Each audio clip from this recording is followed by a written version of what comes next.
Ili usipitwe na matukio mbalimbali na uwe wa kwanza kutazama video zetu, tafadhali bonyeza neno subscribe hapo chini ya video hii, kisha bonyeza alama ya kengele itakayotokea. Asante. Naam, msanii Gigi ameweza kuja na utofauti katika yale ambayo watu wengi wanatarajia yatafanyika au yatatokea tarehe 29 kwamba kutakuwa na maandamano. Basi kwa upande wa msanii Gigi, yeye kama influencer, msanii, lakini pia ni mtu ambaye tunaweza kusema anaonekana katika kioo cha jamii kama mstari wa mbele.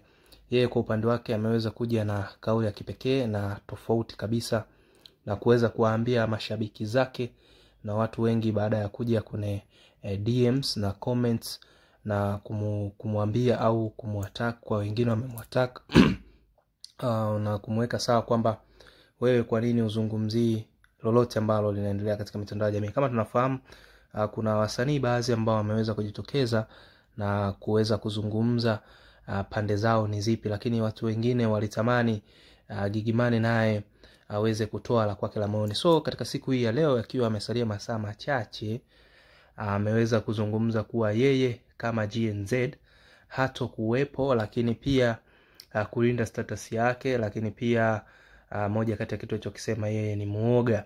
So hatopendezwa wala hatopendekezwa wala hatomwambia mtu wala kumuinfluence mtu yoyote yeye akaungane katika kufanya jambo hilo.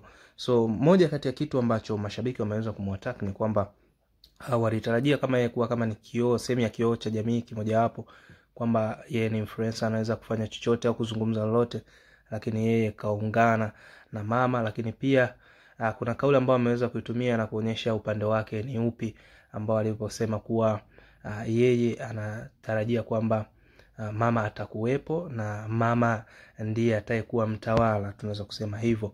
So watu wamekuja na tofauti, wameweza kudrop comment zao tofauti, lakini pia niweze kuwakumbusha wale wote ambao hawajasubscribe katika YouTube channel yetu kwa sasa, ni wakati sahihi wewe kuweza kujoin familia kubwa ya Bongo Media. Lakini pia usahau kudrop like yako, kushare na kucomment. Lakini niwakumbushe katika comment section muweze kuacha comment ambazo ni nzuri, ambazo zinaweza kuvutia. Ikiwa ina makopa itapendeza zaidi. Lakini pia niwashukuru wale wote ambao wana subscribe, lakini wana comment, wana share, lakini pia wanaendeleza ligi nzima ya Bongo Media. Kama nilivyowafahamisha kwenye video iliyopita, basi tuendelee kukazia humo. Till next time.